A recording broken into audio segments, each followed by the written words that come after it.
Dünyanın qabaqcıl ölkələri toyuq ətini yeməyini qadağa eləyiblər. Heç bir ölkə yoxdur. Bir dənəsinin adını çəkə bilməz.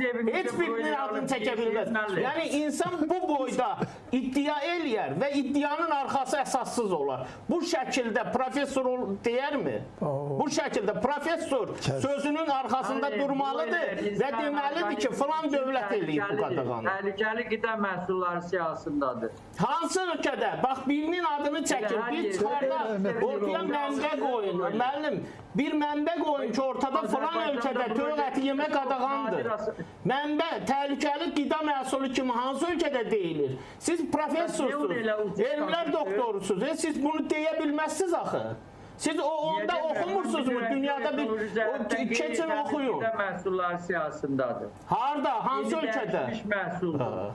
İnsan orqanizmi üçün yaddır. İnsana təbii qida lazım. Bunun bildiyi ancaq insan orqanizmi üçün yaddır. Bütün dünya broiler toyuğun ətində qidalanır.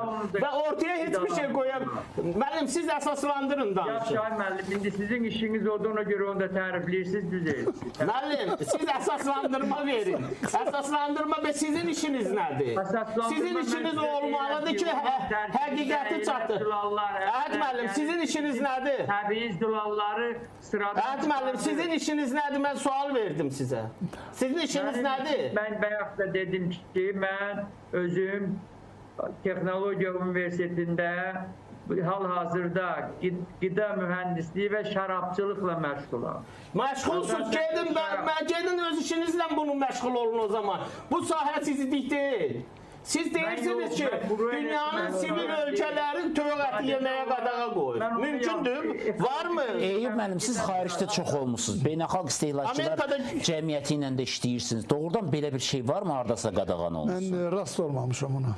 Elə bir vəziyyətdə rast olmamışam. Günay xanım, elə bir... Eyüp müəllim, niyə demirsiniz ki, yox? Hər yerdə görmüşəm. Necə? Yəni, hər yerdə görmüşəm. Yox, qadağan olunma bu ciddi bir məsələdir. Ciddi məsələdir. Bu mümkün olan bir şey deyil ki, bu əhali nə ilə qidalanır? Yox, indi nə ilə qidalanır, öyle o başqa bir məsələdir. Müəllim, broiler danaları var, broiler qoyunu var, belə deyək. Donuzu da var hətta Avropa ölkələrində. Donuzu var, hər şey broiler var. Onda bu ölkələrdə insanlar tələbatını hardan alır? Xəstə toyuq ətini deyir kişi. Hansı xəstə toyuq ətini? Bayaq deyir ki, inkişaf etmiş ölkələrdə toyuq əti yeməyə qadağalar var. İndi deyir, bu toyuq xəstəsindən sağlamını seçə bilir. Aydındır, Mürvət müəllim, əsəbləşməyin, amma bəzən də doğrudan da əsəbləşmək üçün bəzi səbəblər olur.